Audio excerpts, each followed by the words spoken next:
Make sure you get the first one too, man. The white one, please. Say hi. Anyways, I'm gonna show your baits. This here is my son's pair.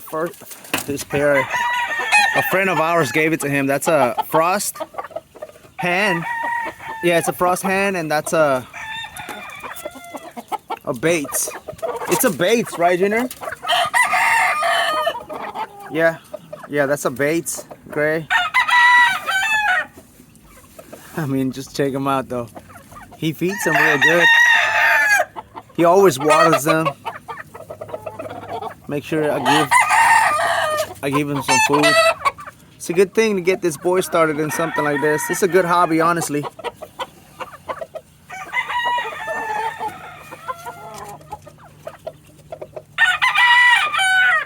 You know, keeps him off, gets him out of trouble, or keeps him off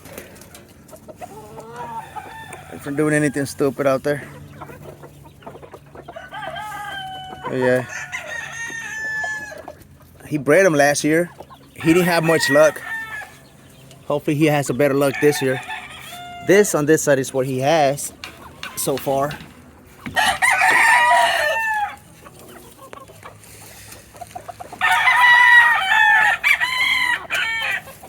That's what they produced. Which one's your favorite one, Junior? It's just the stag here. They're about, this one came out peak comb, and this one came out straight comb. Quality's like the pops, man. They're like freaking typewriters. They're pretty nice.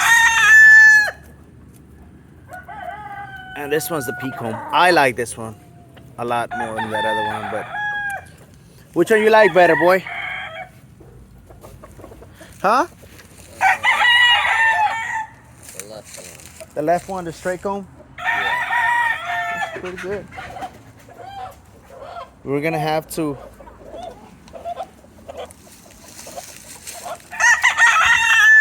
man, they got a little bit of frostbite, so we're gonna have to see. Here's one of the reasons why you must dove them. I'm sorry, you have to. It's for health issues, you know. You don't want them getting frostbite.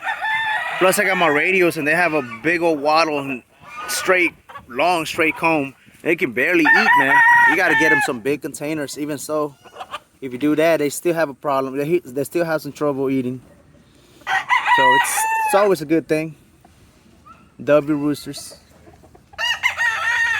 They're almost, I think he's ready to get dubbed. He might need a couple of months.